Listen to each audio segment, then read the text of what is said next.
لو انت في مكان وعاجبك واحد وعايزاه ومش عارفه تتصرفي، تتابعي ايمان الاباجوري وهتجيبهولك.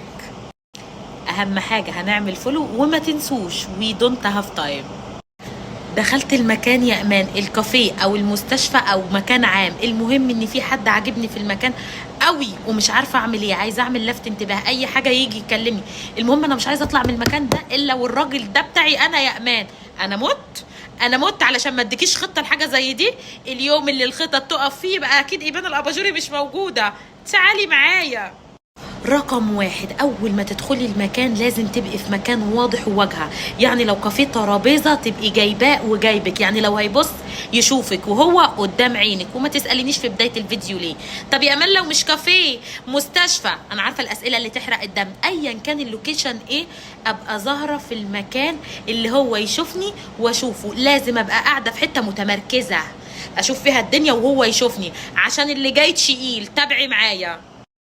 تصرفاتك تبقى عاديه واقل من العادي. يعني ايه يا امان؟ يعني ما تبينيش ان انت متراقبه، ولا تبيني ان انت هتموتي عليه او في حد عاجبك في المكان. تتصرفي كانك ولا شايفه حد، واخده وضعك كده، عندك ثقه في نفسك وانت قاعده، ولا كأن في حاجه. لو في نار ولعت جنبك ما تبصيش، تبقي قاعده فارده ظهرك في حته باينه وبتتصرفي عادي وبتندهي على الجرسون يجيب.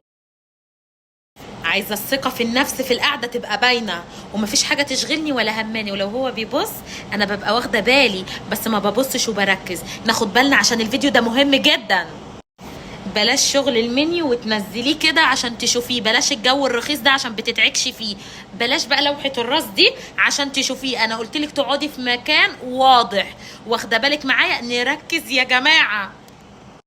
النقطة الأهم، بعد ما قعدنا في مكان واضح وقاعدة بثقة ومش ملتفتة لأي حاجة وما ببصش ورايا كده وما بجيبش المنيو وانزله كده والجو اللي بيحصل ده، بمسك الموبايل بتاعي وبطلع ابلكيشن لسناب شات او التليجرام وافتح اللوكيشن بتاعي.